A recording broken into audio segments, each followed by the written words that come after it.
Hi, welcome to Charlotte's house. My name is Charlotte, and this is a knitting, sewing, quilting, and gardening podcast. Yay! Let's see. I'm coming to you from a small town in northern Lower Michigan on the shores of Lake Charlevoix, and welcome. I knew I'd mess up somewhere. Welcome to everyone tuning in. If you are a returning viewer, welcome back. And if you are a brand new viewer, excuse me, I hope you enjoy the podcast and subscribe and come back to hang out. So, let's see. It is Inauguration Day. It is January 20th, 2021. And we're finally getting some snow here in northern Lower Michigan. We almost pretty much had a green Christmas. Before the snow that we got the night before last, we had patches of green grass. It's been an extremely mild winter so far, but that does not mean the whole winter will be like that, so the worst is yet to come. As far as cold weather, I love the snow. Give me buckets of snow every day, because then I love to run the snow blower, and just the snow makes everything beautiful and provides a little excitement. I love to drive in the snow.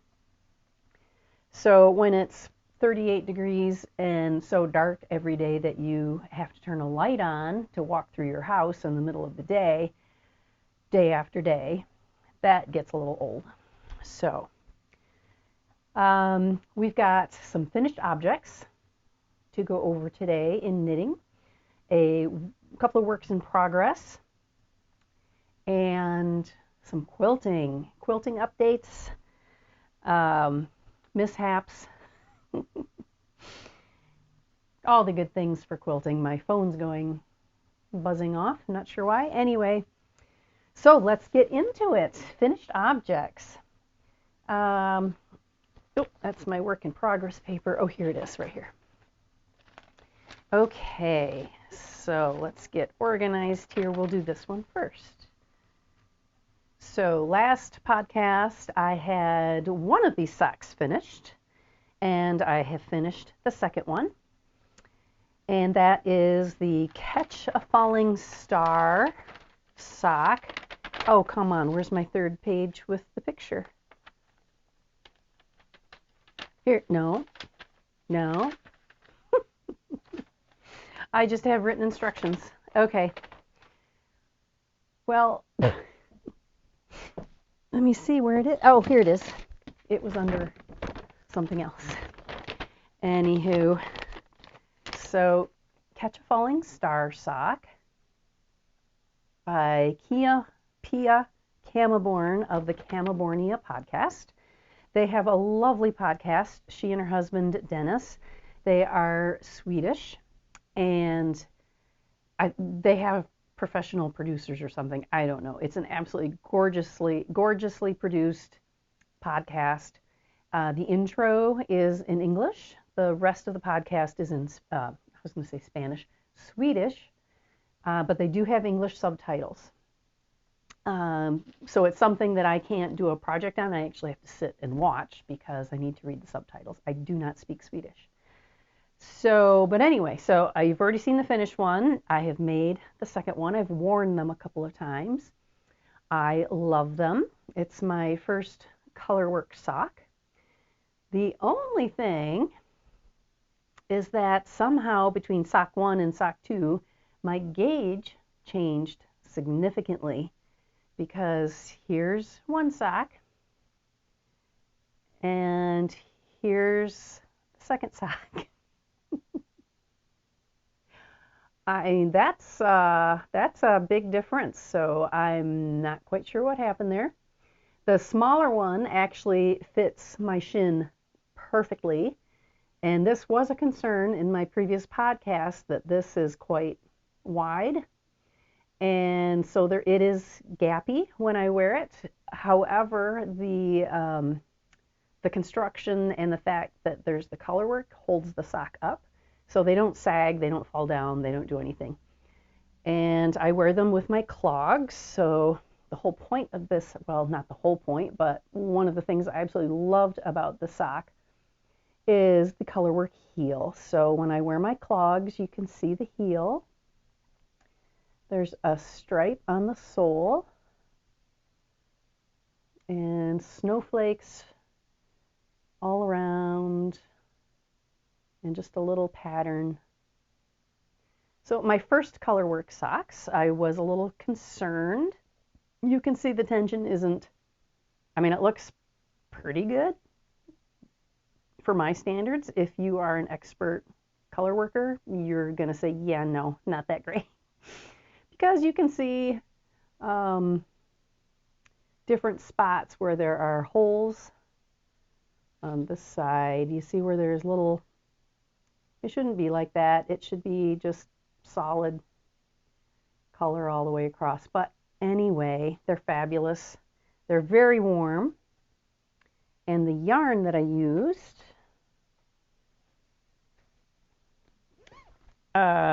which I've shown before, is Jamieson's Shetland Spindrift. And I've talked about before where I got this yarn 3 years ago now, 2018 Edinburgh Yarn Festival. They are, and for these socks, I bought this yarn specifically for these socks. So 3 years later, I finally made them. They were on my list, and I had the pale blue, which I used all of in my next project, which I'll show here in a second. I still have loads of the red and the white left. 25 grams, and it's 100% fine pure Shetland wool, grown and spun in the Shetland Isles.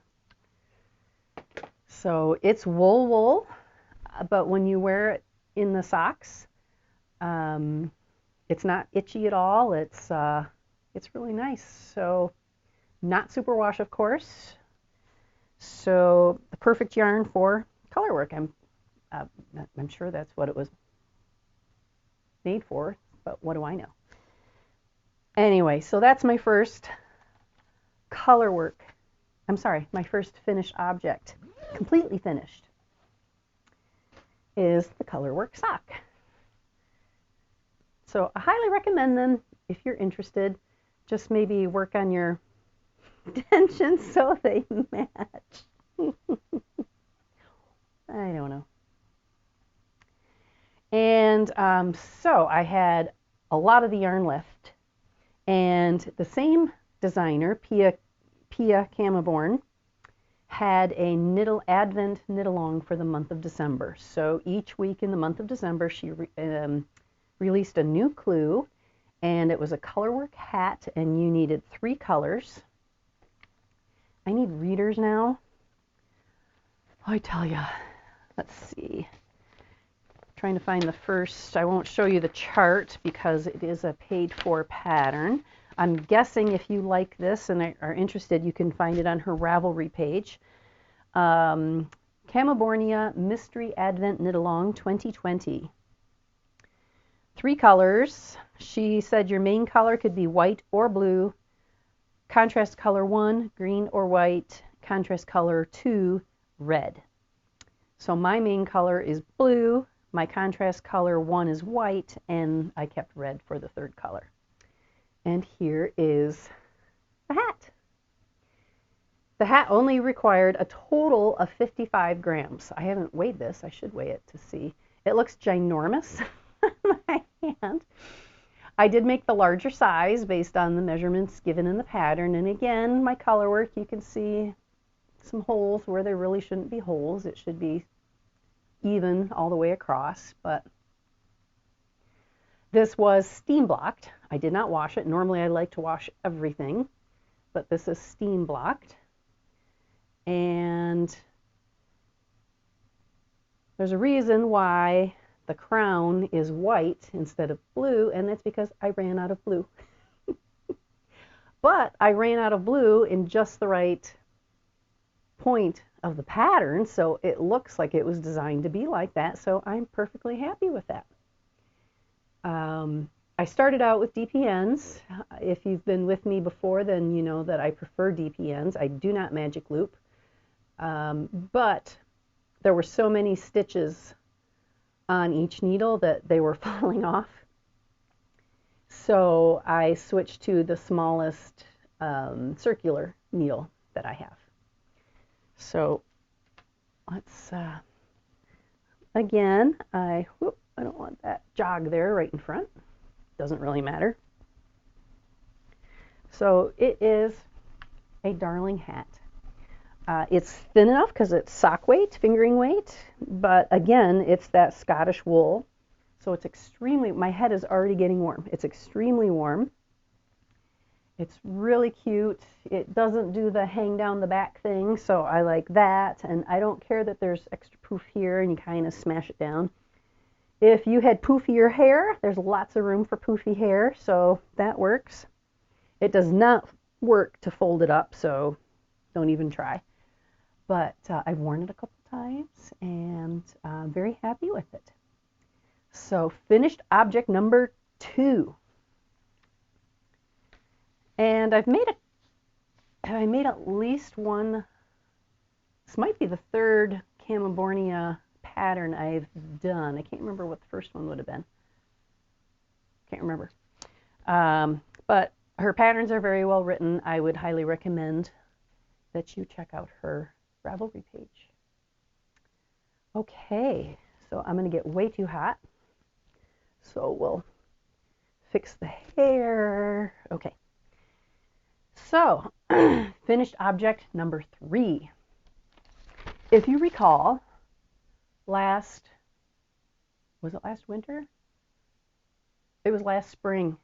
It was during when the whole lockdown and the world stopped and nobody left their house.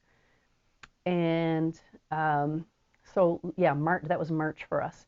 So late last spring, I have had this yarn. This is an entire Edinburgh Yarn Festival podcast once again because I'm using my stash, and a lot of my stash came from that festival. Many, many wonderful memories every time I work with any of the yarn that I bought at that festival.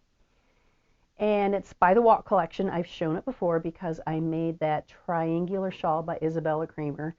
Mostly I bought that pattern because I wanted to make the cowl, and the shawl and cowl came with the same pattern. And so I thought, hey, let's make that shawl.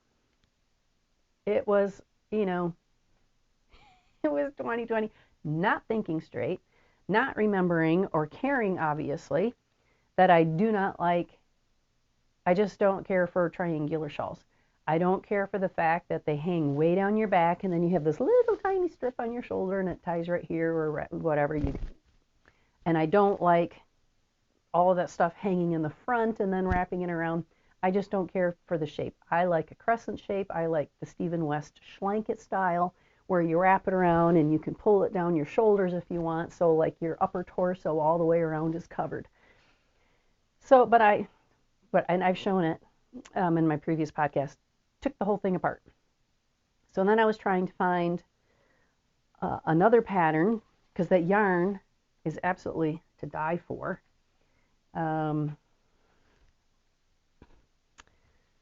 Where I've already talked about it before. It's Walk collection. Their luxury DK. It's silk. Is it silk? Silk, cashmere, and alpaca. I think that's what it is. I'm sure I've got some of it. So, I mean, I just talked about it. Let's see.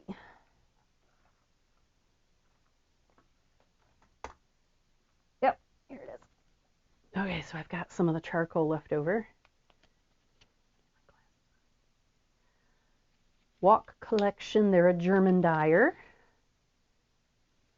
Yeah, Luxe DK, 70% alpaca, 20% silk, 10% cashmere. It's 225 meters per 100 grams. It's an absolute cloud, silky, soft cloud. It's unbelievable.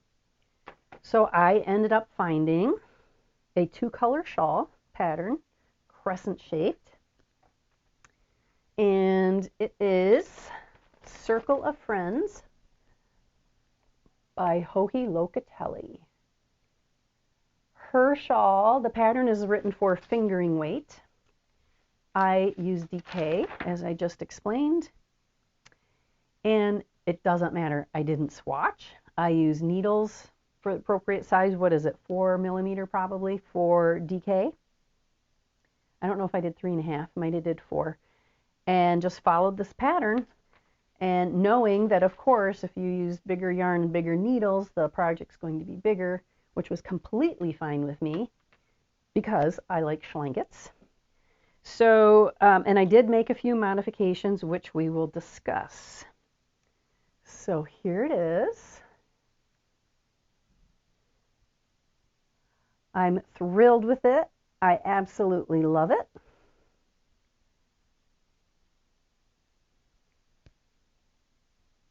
I love the tiny little delicate tassels. And I'm sorry, I'm muffling the microphone. Sorry.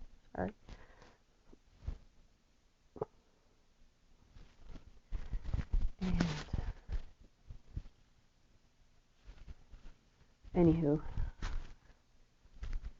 yeah. I'm very, very happy with it. Now you will see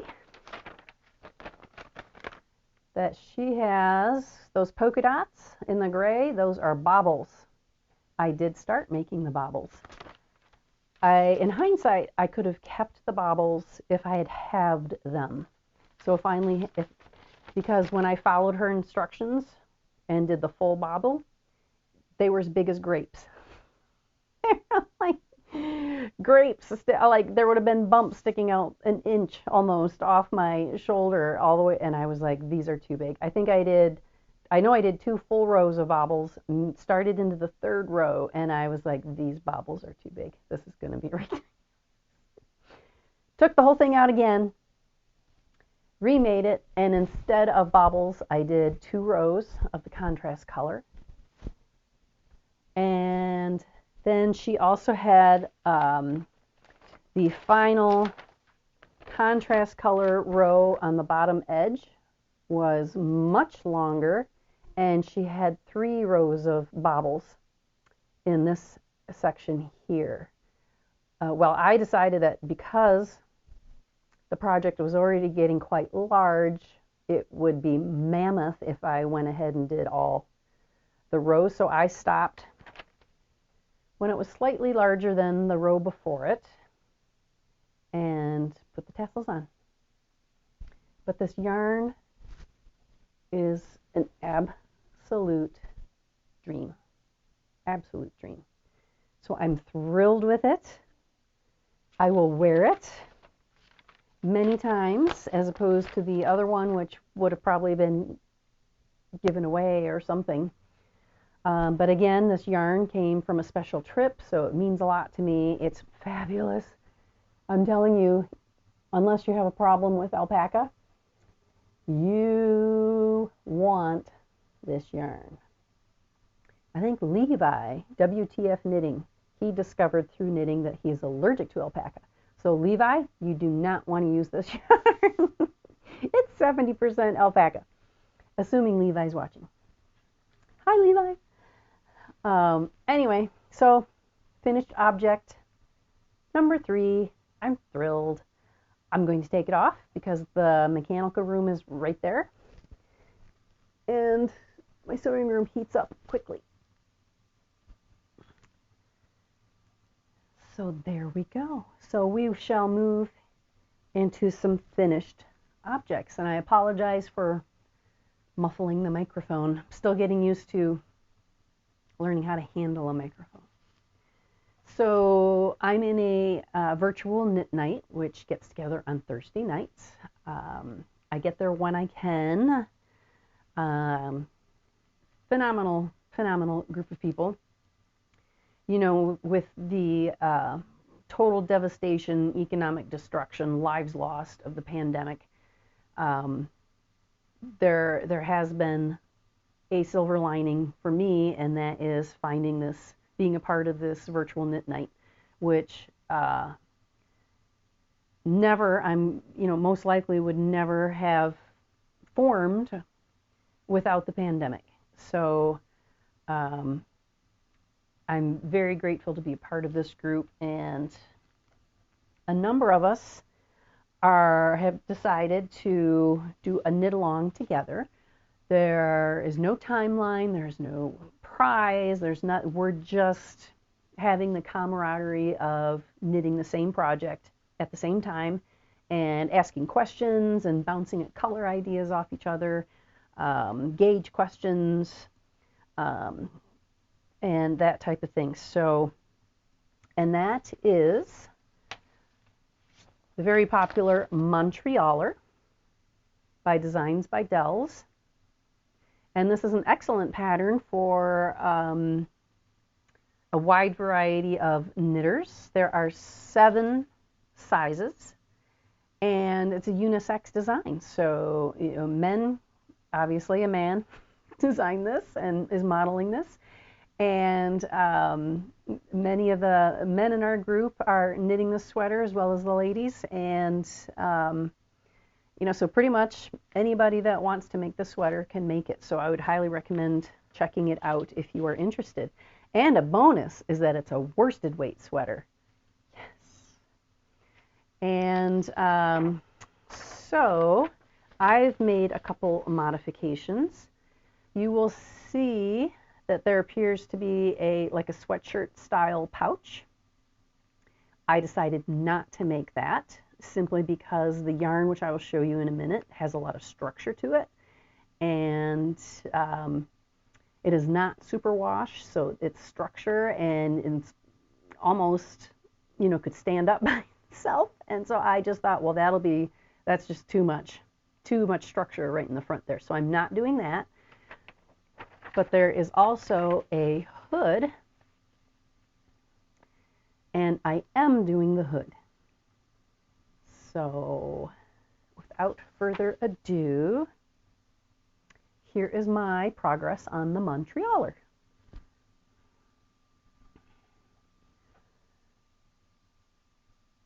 So here we are. So this yarn that I'm using, the gray and the white, are my own yarn from the Fat Wool Company. I went to a farm in Bel Air, Michigan, and bought the raw fleece from the farmer. Took the fleece to our local fiber mill, and they processed it and spun this yarn for me. It is for sale in my Fat Wool Co. website. It is not dyed. These are the natural colors of the fiber, and this is the worsted weight. I also have heavy worsted, which I've shown in a previous podcast when I made the Espace Tricot cowl in the brown. So here they are. So yeah, and there's a lot of lanolin still in this. It's not greasy, and it's not enough where it, stains anything, but you can tell that there's some stuff, good stuff in this yarn. So this is approximately 120 grams, 225 yards, and the gray is 80% Corriedale Merino, which is the breed of the sheep, 10% Blueface Leicester, and 10% alpaca. And then the white, which has just this beautiful glow to it. It's almost like there's a gloss, and not really a halo, but almost against the gray has a halo effect. And that's due to the fact that this one, the white, has Lincoln in it, which is another breed of sheep. It's a very glossy, long staple fleece. And so it just gives it, I don't know if it shows up, maybe. Anyway, but this is the natural white from the animal. It is not bleached or dyed or colored in any way. And then I also have the brown. But if you're interested, you can find these on my website. But that is what I'm making. my Montrealer out of. And for that one pop of pink, my original idea was to use this leftover yarn that I have in my scrap basket, which I really liked. This is a Roberta Ray, which is my other company that we hand dye yarn with my friend Geraldine. But this is only 20 grams and it's DK. And the pattern calls for 20 grams of worsted for the stripe. I really was worried it would be some serious yarn chicken. So I played it safe. Even, I mean, look at that pop. That would have been really nice. But I love the bubblegum pink also. And that is a shepherd's wool. So this sweater is Michigan wool. Because shepherd's wool is the brand that the fiber mill here in East Jordan makes and sells from their fiber mill. And I have yet to go to a yarn store in Michigan that does not carry shepherd's wool.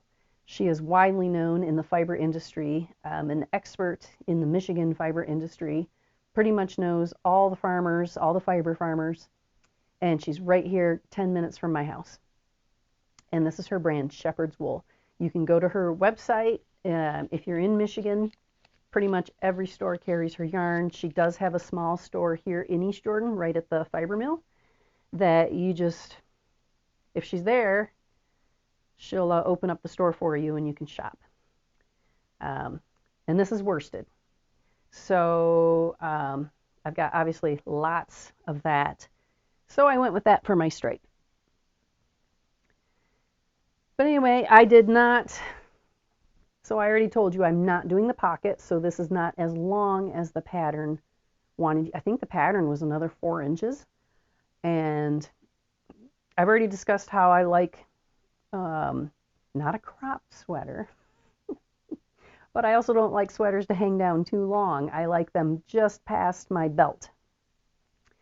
So I took my Carbeth sweater, which I absolutely adore, measured from under the sleeve to the hem, and I went 2 inches longer than the Carbeth. And that's where we are. I won't put it on because then I'll bump the microphone and so I just have the sleeves to go and the hood. So that is my current work in progress. I haven't shown it in a while, but I thought I would just show an update. Haven't worked on this a lot. This is the Striped Blanket by Arning Carlos. And it is out of their book, which I've shown many times. Oh, it's all the way down here under all my books. Arning Carlos Knit and Crochet Garden. This blanket has been around for a long time because I started this blanket when I first started to learn how to knit, and it was meant to practice my knitting and the knit stitch, and I would work on it at baseball and softball games because there's nothing to keep track of, and when there's action, you look up, you cheer, yay, and then you go back to knitting. So I told this story before about the umpire after like the 3rd season of me sitting behind home plate doing the quilting, working on my knitted blanket. He's like, still working on that blanket. So here we are. So probably since the last time I showed it, and I'm in the middle of a row, horror, I put a good 6 or 8 inches on, I think. Obviously, we did not have any softball games, and our son, who played baseball, graduated 2 years ago, so we haven't had baseball for a couple years now. But both girls played softball. Our middle girl graduated last spring in the middle. Oh, that was a whole thing on itself. But she didn't get to play senior year for softball. So I just thought, you know, I should probably just get this out and start working on it. So here and there, I've added some stripes. But we are expecting a spring sports season here in Michigan.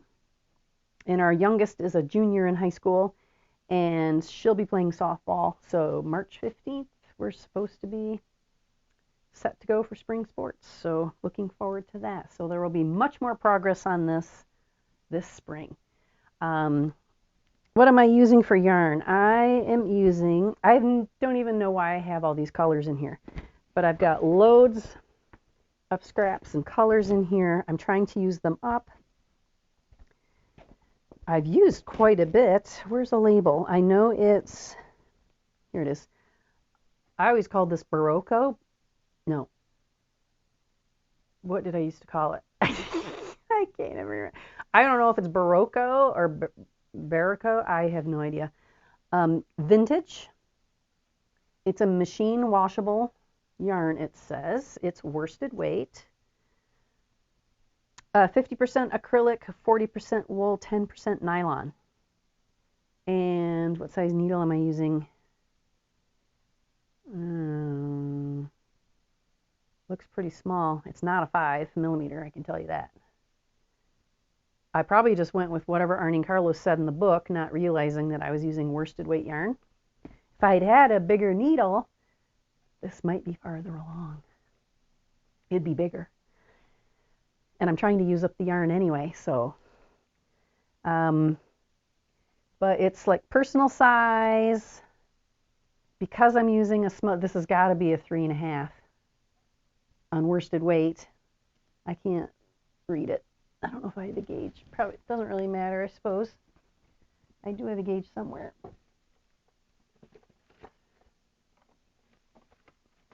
I can't tell you how much I love my new shelves. Love my new shelves. 3.253. Yep, 3.5.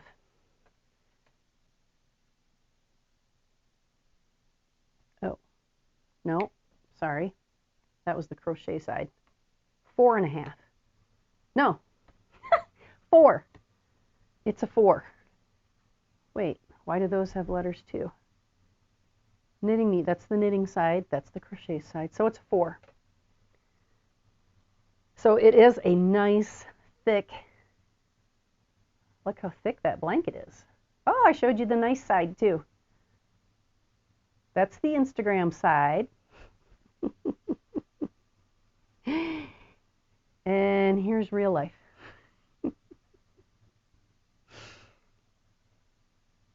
Not so nice. Okay.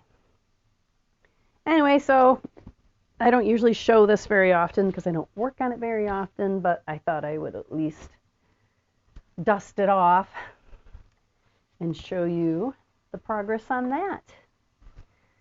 I think that's it for knitting projects. I do have a couple things to show. So a handful of us in my virtual knit night decided to do a small gift exchange, handmade exchange. The point was something that it was up to you what to make, but the whole point was something small, something handmade, didn't matter if it was sewn, whatever you like to make, something small, made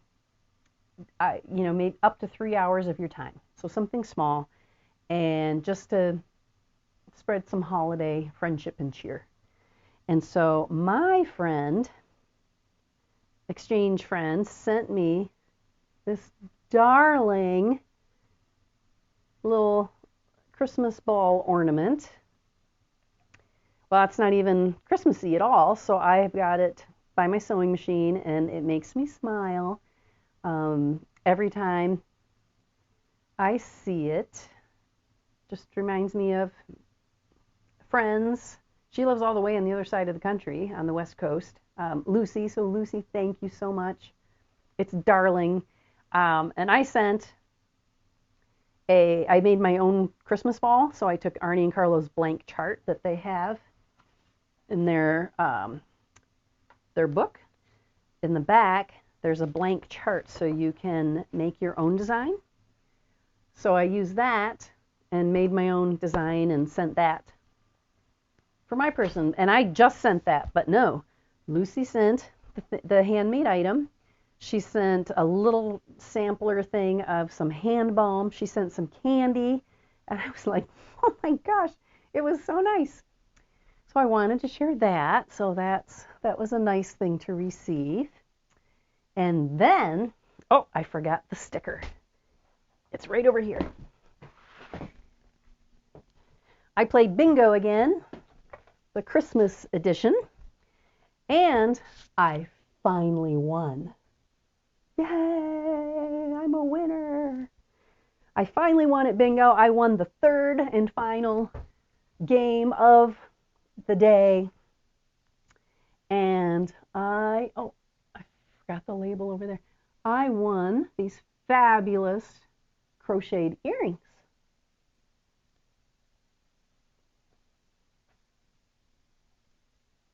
So I did not make these, but I won them at bingo with Fiber Hustle. So let's see. Here's the little, I forgot to grab this too. Sorry if I'm bouncing the table, but we're just doing what we can here. Notorious, and it looks like her name is Amy. So if you're interested, I would imagine she has these for sale. So if you wanted to look up Notorious, it doesn't have anything about a store or anything. So maybe she sells them, maybe she doesn't. I don't know. But they're fabulous. I love them. And Fiber Hustle guys sent along a cool sticker. Love it. Thank you so much, Chip and Aaron. Greatly appreciate it. Thank you, Chip and Aaron, for creating a fun place for friendship and just being a little silly, a little goofy, and creating some laughter and friendship during a time of such stress. So hats off to Fiber Hustle for creating their ever-popular bingo game. And if you would like to play bingo with Fiber Hustle and their friends, I understand the April game is already full, but you can send them a message or an email and get on the wait list for future bingo games. It's a lot of fun.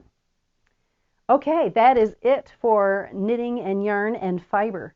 So if that's all you're interested in, thank you so much for joining me. And next we've got quilting. So if you have no interest in quilting, thank you so much. Please stop by again. Please like the podcast, and hopefully you're a subscriber.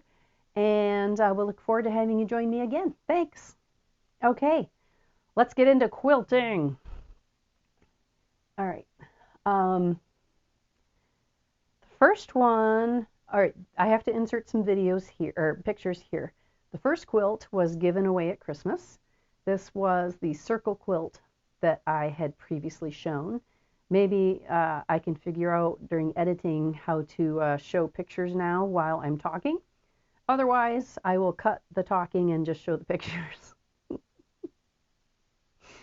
Oh my gosh, I just need somebody to sit me down. It takes forever to try to figure this editing out by yourself. It takes forever. I mean, I could sit here for 6 hours the entire afternoon looking at programs and trying to figure them out, and how do you do this, how do you do that. I just need someone to like sit me down and say, here, this is the program to use, this is how you do this is how you do that, and Bob's your uncle. So yeah, that quilt is in its new home. It was very well received, and I do have fabric, the layer cake, to make another one. So then let's move on to the knitted star quilt. It's lovely. It's absolutely lovely. The design is lovely. Here's the pattern. Knitted Star by Lo and Behold Stitchery. She is a meticulous pattern writer. I follow her on Instagram, and I'm pretty sure she's the one I'm thinking of that just left a nursing career. I believe she was an ICU nurse to do this full time. So to exchange a nursing career to write quilting patterns, holy cow, what a giant step. So please, if you're a quilter, check her out. There are at least 2 of her other patterns that I've got my eye on that I would like to make. The vintage lace pattern, totally want to make that one. But anyway, so give her a shot if you are a quilter and interested. I mean, this booklet is extremely professionally laid out. The only problem is there's so much stuff on the page that when you first look at it, your eyes kind of cross. You don't know which, and you're just like, there's no way. But if you put it down, like breeze through it, let your eyes uncross, and then come back to it, and then you'll be able to see, oh, okay, it's very orderly, it's very easy to follow. One thing I did, I made the traditional bed size, so I covered the quilt, the cutting instructions. I'm not going to show this very much because it's a paid-for pattern. So I covered what I wasn't going to cut on each page, because otherwise I thought I'm going to look at the wrong thing and cut the wrong fabric. And so, yeah, I made the traditional 2-color design here. You could do a wall hanging, which is just 1 square, which Chip from Fiber Hustle did. And you need to see their latest podcast if you don't already follow them, because he showed off his finished wall hanging. And Chip, your quilting is impeccable. You did an excellent job. It's amazing. Well done. So if you want to see the wall hanging, check out Fiber Hustle, their latest podcast. And you could also do a multicolor version here. And then this outline here is a throw size. So there's many options. And I don't think I have ever followed a quilt pattern that used the total yardage as efficiently as this. I mean, we started with, get my glasses. We started with the traditional bed size needs 6 yards of the background fabric. This is all I have left out of 6 yards of fabric. That's like maybe a half yard. 6 yards, and this is what I have left. And these little guys here, and then of course any of the little bits got thrown away from trimming, but that's it. So an incredibly efficient use of yardage. And I would think, because she comes from a technical background by training, this is her jam to have this. So I've never had a red and white quilt. I've always admired red and white quilts. So I've shown this in previous. It's not done. I have my domestic machine that I do normal sewing on, garment sewing on. I bought it last year. It's a Janome. And then I have a Juki. It's the semi-professional, semi-commercial grade quilting. All it does is a straight stitch. All the parts are metal. This thing zooms along. And I got that 7-8 years ago when I went to the Modern Quilt Guild conference, which is called QuiltCon in Austin, Texas. And that's all I do is machine quilt on it. And that thing just flies. Well, little Miss Juki really wasn't too impressed with the red and white quilt and argued with me about it the whole time. To the point where I was on the floor I wanted to be on the floor in a heap of sobs because it was arguing with me so much and making this difficult. Because I was adamant that I wanted the quilting to be a certain way. And in my machine quilting, I pretty much quilt things to an inch of their life. Anywhere, probably 1/8 of an inch is the spacing between I like a tight, heavy quilting on my quilts. I love the stiffness that it makes, but it softens up after you wash it and move it.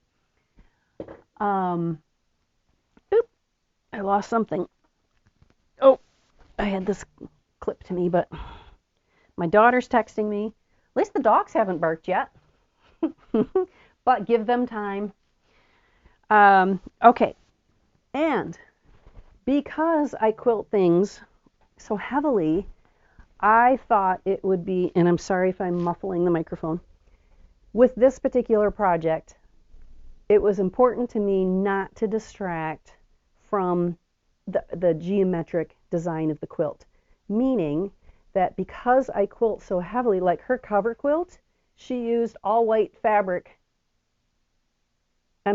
thread, and you can see it on the gray. But the quilting, and by my standards, is light, and so it doesn't really distract. But because I quilt so heavily, I just thought the geometric contrast would be lost if either the red was completely covered in white thread or the white was covered in red thread. So I wanted red thread on the red fabric, white thread on the white fabric. That's on the needle thread. For those of you that don't use a sewing machine, there's the thread that goes on top through the needle. That's what you see on the top. And then there's the bobbin thread, which is inside the machine that shows up on the back side. So then I knew I wanted the back to look like this. I did not want sections of white thread and the bobbin thread with lots and lots of red thread showing through. I wanted it all the same. So on the bobbin thread, I'm using all white, and then I'm changing. My daughter's sending me like text after text. I don't understand.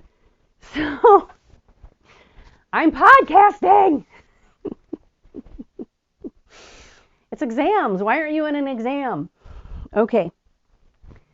So that's what the Juki didn't like. It argued with me nonstop. And I had nonstop issues. I'd be going along just fine, and then all of a sudden, for no reason, the white bobbin thread, oh my God, that's like the 7th text. White bobbin thread would come through on the top. Cause me no end of frustration, trying to fiddle with the tension, trying to figure out what to do. I had to take the Juki up twice to the sewing repair guy because it has previously had an issue where the bobbin winder will get stuck in position inside the machine. So even though you slide the bobbin winder back to start the needle moving again so you can sew, inside the machine it's still on bobbin winding, so you can't do anything. It just whirs around like it's winding a bobbin even though you've already switched it off. So I'd already had that looked at, and I was having the tension issues. I'm trying to find you a portion in the quilt where I can show you where it's, I don't know, but so here's the Instagram quilting where I've got the matchstick in the stars. And at first in my head, they had to be exact and match and be perfect. And then, of course, doing this on a domestic size machine, this huge heavy quilt, that's not going to happen. No matter how hard you try, it's impossible. This needs to be on a long arm if you want things perfect and measured and orderly. And you can use a ruler. Not happening. So I went with it, and I actually like the wonky stripes. Matchsticks, some are wider, some are skinnier. They might be a little crooked, especially if you're sewing along and the back half of the quilt falls off the table and it pulls while you're sewing. That's in there. And then I did the ribbon candy on the sashing, and I did the pebbles in the red. And then I just made my own kind of little, it's almost like a fleur, that's like 10 texts. Like a fleur-de-lis in these guys and all of the red guys. And then I just did a wonky, didn't draw it out, didn't measure it, just went with it, eyeballed it. Love it. Absolutely love it. Because it helps add to the wonkiness of these stripes, and it matches. So it's consistent. Yeah, so that's the Pinterest side. And I'm trying to find you the real life side where just the white popped through. And so the first time I took it up to the machine repair guy. Ford is an amazing, amazing repair guy. He'll talk to me for hours. In fact, one day, it was a few years ago, I had my machine, it was a different machine, barking dog, up there, and so I'm sitting there, we're just chatting away. I'm totally lose any sense of time, get in the zone, of crafting and sewing. Absolutely love it. And my phone rings. So I look at my phone, and it's one of my kids, and they said, yeah, are you picking us up from school? And I was like, what time is it? And it was 3:15, and I was supposed to pick them up at 3:05, and I'm 45 minutes away at the sewing center. I was like, can you call your Aunt Katie? I'm trying to find, well, I don't know. Maybe I won't be able to find it. I don't know if you'll be able to see this part. There's a ribbon candy part where it was all white. So, can you see there? So disappointing. All that white showed through. But can you see how if I had used white thread on the entire quilt, how distracting that would have been? Because I'm so heavy. And yes, all these white threads have to be trimmed. I told my mom that when she comes and she sleeps under this quilt, I'm going to give her a pair of scissors when she goes to bed. She can help snip loose ends. That's going to take forever. So I'm up at the sewing center. He fidgets, does his thing. He's got a sample quilt sandwich moving right along. No white thread is showing through. It's all red. And we're both looking at it like this. I'm like, yeah, looks great. Thank you. I'm so excited. Come home, put the machine down. I had other things to do that day. Next morning, I work out. I get in here. I am going to make some progress. First 45 minutes, the thread broke 9 times. The needle broke 1 time. What else happened? I would start doing the ribbon candy, and it was red, looking fine, and then all of a sudden, no reason, solid white. Ran out of bobbin thread, wound a new bobbin, the thing stuck again, and he had shown me the thing to toggle on the inside of the cover when that happened again. So I took the cover off, finagled with that, got it to sew again, put the cover back on. Next thing I know, I look up, there's thread going everywhere on the side wheel of the sewing machine. I take that off, and then the bobbin winder goes off again. I was ready to throw the machine out the window. Literally ready to throw the machine out the window. So I took it off the table, put the cover on it, because it needed to go back up to the store to stay the night. It needed a timeout at the sewing store. And so I started quilting on the Janome, which has been doing very, very well. I'm guessing my husband's home for lunch. No, he's early. If it is him, he's early.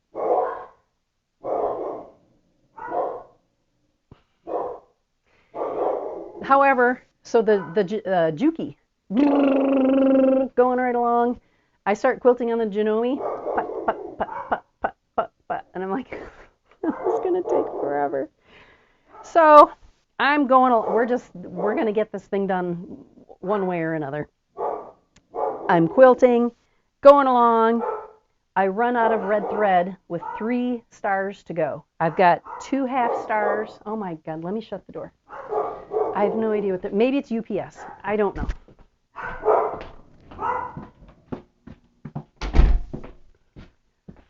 Let me see. No, there's absolutely no one out there. I don't know what they're parking at. There's nobody out there. There's nobody in the driveway. There's nobody at the top of the driveway. There's nobody up on the road past our driveway. I have no idea. Anyway, ran out of red thread with 2 full stars and 2 half stars left to go. Went up to the quilt, I had other things to do, went to the sewing center in Petoskey, 45 minutes away. Walk in, take the Juki, who's now in timeout, tell him my whole sad sob story that I just told you, but he got the Cliff Note version. And you get the full venting version, aren't you lucky? And I walk over to the thread wall to get another spool of thread. He has every single color. He has multiple spools in every single color, except the color I need is sold out. I was like, of course, the one color that I need is the only color that you do not have. Of course, why not? So I'm going up to Petoskey tomorrow. I will be stopping in to see. The Juki is going to be in timeout for 3 weeks total. That was 2 weeks ago now. I'm not expecting the Juki to be ready, and that's fine because I'm going to finish it on the Janome. Because he had to order the part from Japan. So, anyway, that's the saga of the red and white quilt. I love it. It's going to be phenomenal when it's done. I'm looking forward to being done. Oh, so here's a section where the white was just out of control.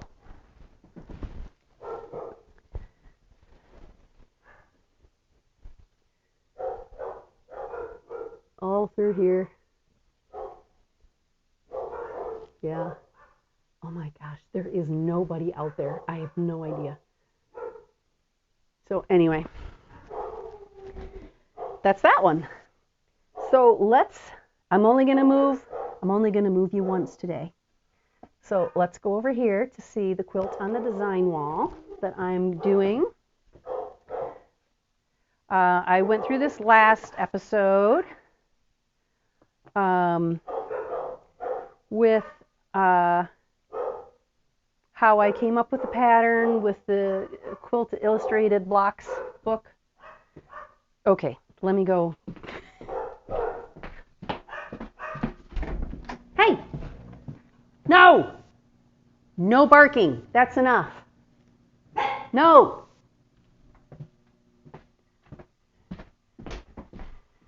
Okay. So here we are. I've made quite a bit of progress. My original plan was to make it 4 across by 5 down. However, I'm not going to have enough of the jelly roll to make 5 more blocks. So I'm just going to make 2 more here. So it'll be 4 by 4 square. And I'm really very happy with it. I'm very happy that I made the intersecting 4 corners of each block match. I really enjoy how that's an extra little pop of design. If I was going to tell someone how to make this, you would need 2 jelly rolls and 1 charm pack. I've got loads of the charm squares left. So 1 charm pack's fine. A charm pack is a pre-cut of 5-inch squares. A jelly roll is a pre-cut. They're always of a single collection. So this was Central Park by Kate Spain, which is a number of years old. I had it in my stash. I tried to buy another jelly roll to see if there were any out there so I could make a decent sized quilt. And I found 2 available. $100 for a jelly roll. I was like, yeah, I don't need it that bad. So it'll be 4 by 4. And these finished squares are 14.5 because I was restricted by the size of the jelly roll. If you may recall from the first explanation, this is the planned size. If you can see my drawing on there, 22 inches finished. Is the size I want. I wanted a modern, large size block. But I couldn't do the squares this big because my jelly roll was only 2.5 inches. But I used this because I've had it forever and I thought this would be the practice to test things out. And I'm very, very happy with it. I showed a new fabric collection. And Chip and I have become fast quilting friends, which I greatly enjoy. I had shown a new fabric collection that I bought that has black in it. And it had the oranges and really beautiful, beautiful fabric. And he commented that, oh my gosh, I wouldn't know what to do with the black. And I would agree because, everything else was not mid-tone, but it was soft and orange and beige and gray and a little bit of a brick red, and then you've got black, which, in any project, your eye would go boom right to the black. So it is true that could be tricky, and you might be a little nervous about that or not know what to do with it. But then, what if I made this pattern and there were 2 black fabrics. What if I used both of those black fabrics in these corners? So these little guys would be black, black, black, black. And if I did my 22-inch blocks, I would only need 3 across and 4 down, much quicker to make than this guy with all of these little corners to match up. Excuse me. And then I could do, and then I'm playing with the idea of putting a sashing between, but then there would have to be these would have to be all white, and then I would have to figure out how to insert these with sashing. But it's totally doable. So that, I think, would be an excellent use of a high contrast fabric if you bought a whole collection of a designer's work. So I got the whole stack, 1/2-inch yard of each fabric of the collection. And so I think that would be an excellent idea if a smaller portion, you kept the high contrast fabric where the eye goes to right away. Here, in this style of quilt, if it was a scrappy quilt, you just put them wherever all the way through, which would be awesome, and spread it out throughout the quilt to give the eye, visual interest, and it wasn't pow. But in this particular design, I'm thinking that would be pretty cool. So let me know your thoughts. What do you think about that? I'm going to finish this. I'm going to quilt it with an all-over meandering or the scroll type quilting, and I will use this as a tablecloth for my camper for Blue Betty. I think that will look just darling at Blue Betty. So this is the progress. So now you design a quilt. Now what? What do you do? How do you get the booklet like Lo and Behold Stitchery? I have no idea. So if anyone has advice or any information on getting a quilt design published, trying not to let you fall,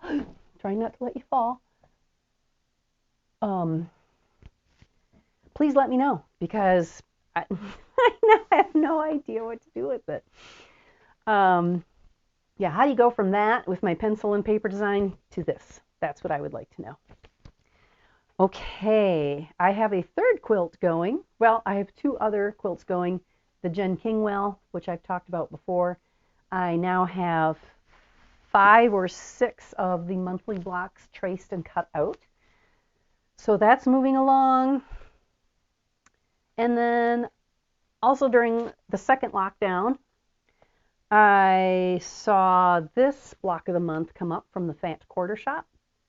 Bonnie and Camille Quilt Bee, and this fabric collection is their current collection called Shine On, and I thought, well, isn't that cute? Why not? Let's do that one too. So I'm doing this also. Where's that bag of fabric? So I've made month 1, month 2 I've started to cut out, but haven't finished them yet, and then month 3 is delayed. I mean, yeah, a lot of fabric shops, I understand, they're having a hard time getting their orders in because production is behind. So whatevs, I got plenty to work on. So there was this block,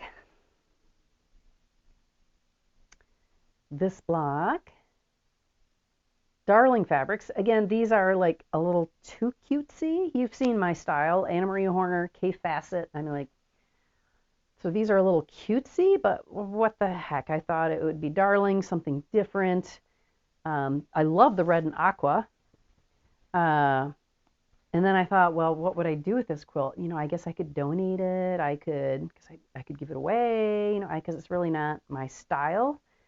But then I thought, wait a minute. This would be totally darling with Blue Betty. My camper is aqua, and it has a white and black striped awning, and then to have this quilt like on a chair outside, oh, so cute. And this little guy, my camper is actually pretty close to this color. So the bee. And so what I wanted to, here it is. No, so what I wanted to show you, where did that go? So you go from the efficiency of, I swear I pulled it out so I could show you. Here it is. you go from the efficiency of the Lo and Behold pattern, and as far as not having a lot of fabric left over. So they give you packs like this. Everything's pre-cut. Little cuts, not pre-cut for the pattern. I mean like 10-inch squares, whatever. They've got little tiny things for you. So to make these 3 blocks, this is all the fabric that's left over. I mean, I'm saving it in like the block 1, month 1 bag, because I mean, here's a 10-inch square. That's all I needed out of that 10-inch square. And so all this is left over. I'm like, why would you give so much fabric? I mean, to me, this is, holy cow, that is a lot of fabric left over. I bet you if you put it all, there's over a yard of fabric here. There's got to be. So I don't know. I don't know if somewhere down the line they tell you to use your leftovers from month 1 or something. So I'm saving them in the bag and keeping them separate. But to go from the highly methodical, technical efficiency of the Lo and Behold pattern to having this much fabric left over is crazy. So we'll see what happens. We shall see what happens. But it's cute, and this book, the fabric bundles, not the line itself, but the block of the month with the fabric is sold out. But you can buy the book yourself. You can probably buy this fabric separately if you wanted to use it or some of it, or if you liked it. And because there are other quilts in here. Oh, there's a cute pillow. Isn't that pillow cute? There's loads of projects in here. There's like 2 or 3 other quilts. There's this cute heart quilt. That one's really cute. I know there's a cross stitch pattern. Yeah, and actually, if you like cross stitch, this whole thing is a cross stitch pattern too. So you could make this whole thing as a quilt, cross stitch instead of a quilt. This quilt is cute. So I recommend the book if you're interested. But that's that work in progress. And then thought I'd show these. I gave a bunch of my fabric scraps to my mom. She was kind of thinking, well, I'd like to get on my machine, but I don't know what to make, and I don't have any fabric, and I don't know, but I'd like to get on my machine. So I sent her home with a bunch of my fabric scraps and said, here, would you like to make some square fabric panels for me? Sure. So she's been at her own pace, no timeline, no deadline, making these. I don't know if they're 18 by 24, because I have pillow forms 22. So it must be, was it 19 by 22? 18 by 22 rectangles for me, and it was either going to be a project bag for Fat Wilco or a pillow, but I think I'm going to make these into pillows. I have loads of pillow forms and then sell them in my Fat Wilco shop.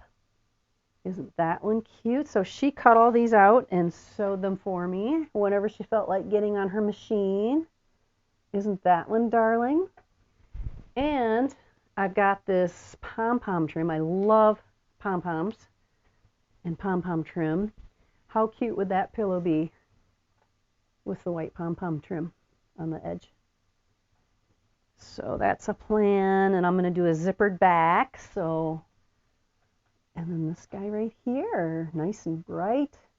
So thank you, Mom, for making these. So I have lots of sewing projects lined up, and it needs to all be done by May, because come May, life explodes. Probably won't be as busy now with only one child with sports, but when there were all 3 kids were in school, May is when spring sports are. All of the, oh, here comes my husband, all of the award ceremonies, end of year stuff. I mean, May is insane. So, but with one child left in school, might not be nearly as insane. However, I should do a separate gardening podcast because I have loads of seeds. I have plans to expand my flower gardening this year. I had loads of fun growing my gazillion tomato plants last year, and I sold enough of them to cover my seed and soil expenses. So I'm going to be outside. I'm going to be outside, not sitting in front of my sewing machine. So need to get busy and finish a lot of things up. So gosh, great timing. I think that's it. I don't have really much else to talk about quilt-wise. So yeah, the next time I see you, the red and white quilt will be done. This guy in the wall should be done. The block of the month will be in progress. Obviously, that'll take the next year to finish anyway, so no way to worry about that. And we'll see what I'm working on next time. I have no idea what my next knitting project will be after I finish the Montrealer. So it's always nice to have something on the needles. I do need something that I can take with me to wait for appointments, because I'm not going to take the Montrealer. It's just too big at this point. So I do need to figure out a transportable project. So while the dogs are barking, I'm going to say goodbye. Thank you so much for following with me. If you haven't already, please subscribe. Please like this podcast. Feel free to comment if you would like about anything. And stay safe. The light's at the end of the tunnel. And have a great day. And keep crafting and making. Thanks for watching. Bye.